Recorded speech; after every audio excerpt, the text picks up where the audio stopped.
Hi kids at Glen, I hope you're having a great summer. This weekend we're not meeting for Sunday school on Zoom because many people are on vacation or celebrating this weekend with special dads or grandpas or uncles or neighbors, special family members in our lives. We know that God created our families to all look different and they're all special in their own special way. So I hope that you are having a great time with your family this summer. And today I'm going to share a special book with you called When God Made the World. When God Made the World by Matthew Paul Turner, illustrated by Jillian Gamble. In the very beginning, before anything was, before God started doing what it is God does, when all that existed was wide open space, God imagined a universe and began to create. God hung trillions of lights, stars big and stars bright. God turned the dark sky into a glorious sight. God put planets in places with moons in some cases, and galaxies that reach the outermost spaces. God made comets that fly with tails through the sky, and asteroids and meteors that sometimes zoom by. And with cosmic explosions, God set space in motion, causing planets to orbit their suns with devotion. And somewhere amid all the swirling light, inside a cluster of milky white, among stars and planets and cosmic dust, God made a place for the story of us. Because when God made the world, God displayed heaven's glory for you and for me and for all the world's stories.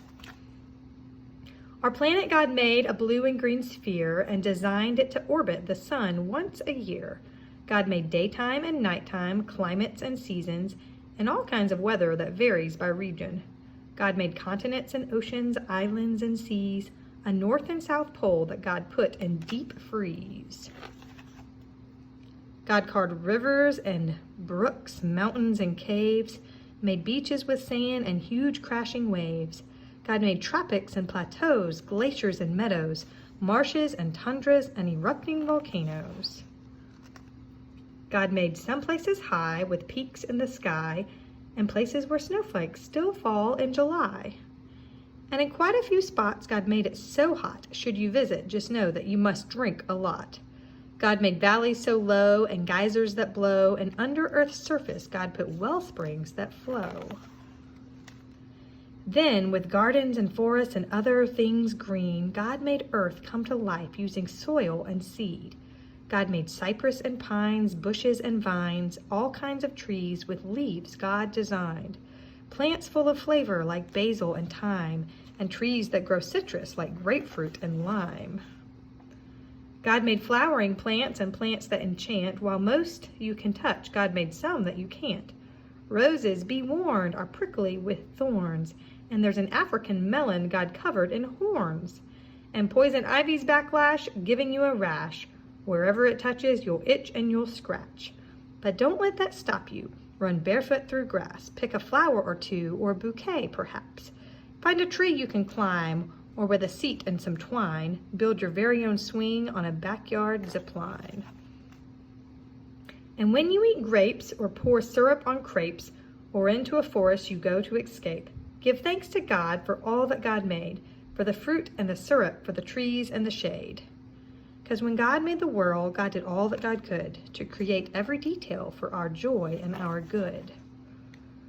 Now what happened next is a mystery at best, but God made a bird and that bird made a nest. So God filled the sky, perhaps over time, with birds and more birds, and most learned how to fly. God made bluebirds and blackbirds, big birds and small birds, a few birds quite absurd, and the loudest birds you've ever heard. Crows crowed, doves cooed, chickens clucked, owls hooed, robins chirped, pheasants whirred. The world got noisy when God made birds. Then the oceans God filled with fish, sharks, and krill, creatures God made with fins and with gills, swordfish and trout, fish sleek and fish stout, and whales that God made to breathe through a spout. God made sea rays and eels, fish red, yellow, or teal, and some fish so odd that they hardly look real, like a fish that has fangs or a monster-like face, or a fish that flies or makes its body inflate. And whenever a river, ocean, or sea touches dry land, there's likely to be all sorts of creatures living their lives on land and in water. That's how they survive. like otters and frogs, turtles on logs, and crocodiles gathering in swampy bogs. And then God made cows, horses, and goats, and God made gibbons and inflatable throats. God planned lions to roar and tigers to pounce, and kangaroos, God thought, let's make you bounce. God made bears to growl, moles to plow, and under full moons, coyotes to howl. Donkeys brayed, giraffes bleated, jaguars prayed, rhinos stampeded.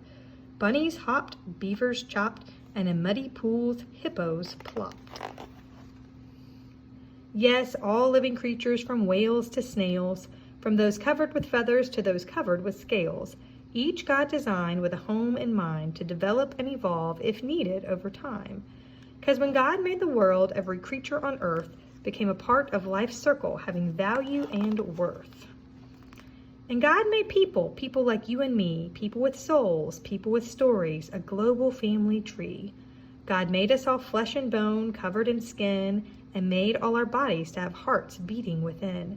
God gave us bellies and legs, fingers and toes, and fashioned our faces with eyes, mouth, and a nose. God made our bodies uniquely equipped for walking and talking, to eat and to skip. God wired our brains to feel love and feel pain, to process and learn, to read and retain. But despite all we share, we're also unique. God made us all human with just a few tweaks. Each of our faces, bodies, and traits, our skin tones, our features, God did create. God made some people shy and some people loud, some who thrive in the midst of a crowd. Some make music and some like math, and some are prone to blaze their own path. But always remember, 'cause this much is true, God had a purpose for making you, you. So use every gift, every talent or shtick. Make the world better with your God-given trick. Bring smiles to faces, show love and good graces to those who need hope in all different places. Discover a star, a planet or moon, or help keep a forest from dying too soon. Save a whale, hug a tree, protect every bee, recycle, repurpose, reject apathy. 'Cause all of creation whispers God's story, the mountain, the ocean, the blue morning glory, the raindrops, the sunshine, the grapes on the grapevine. With nature, God gives us a glimpse of divine. And just like a star might showcase God's light, or a waterfall give us a sign of God's might, the same could be said of me and of you. How we live, how we love, tells God's story too. 'Cause when God made the world and the world started spinning, the story God wrote was just a beginning. The end. Well, thanks for sharing in our story time. I love that book with all the rhymes and the beautiful artwork and the story that reminds us that God made the world, everything in it, and God made us. God made you and me and all of our families. We're all very different and we're all very special. God loves you and your Glen Church family loves you. Have a great day. Bye.